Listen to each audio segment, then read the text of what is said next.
In this video, I will be showing you how to add a new row between existing rows in Excel.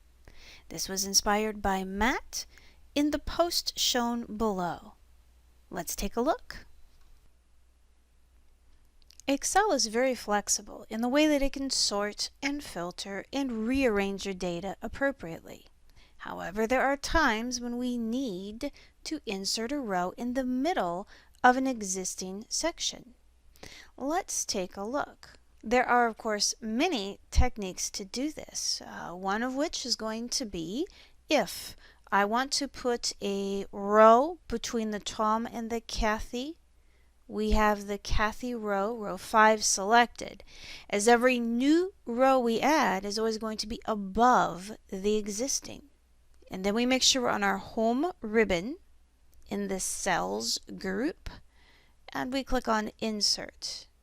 And we want to insert multiple things here. I can insert cells above, which of course is going to be our whole row because I had a whole row selected.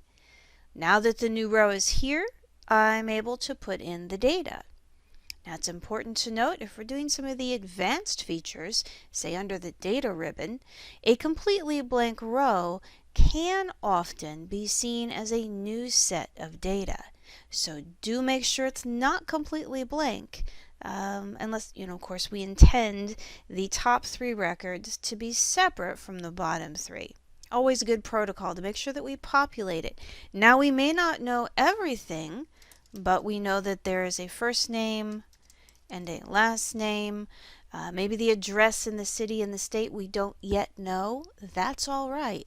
It's not completely blank now. It just has partial data. So the ribbon technique is one way. That was Home, Cells, and Insert. We also have an option to special right mouse click. Now here's something kind of neat. If I know I need 3 rows above the Kathy record, we simply select all 3, do a special right mouse click, and choose Insert.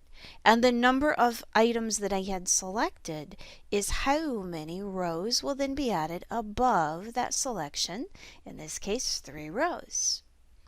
To delete rows, we have a couple of options as well. Let's take a look. If I want to remove these 3 empty rows, we'll do them one at a time just to show you a couple of different techniques.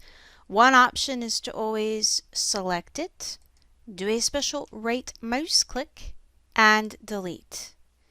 You may also have a whole row selected. You may then go to Home, Cells, and choose to delete. Now I can delete the cells themselves or the entire row. If there's other data surrounding it, it's always a good idea to get rid of the entire row. If I do delete just the cells themselves, I'll go ahead and just do the right mouse click technique here. Let's say I want to delete the entire row, Sue Jones. However, I just have one cell selected, not the whole row.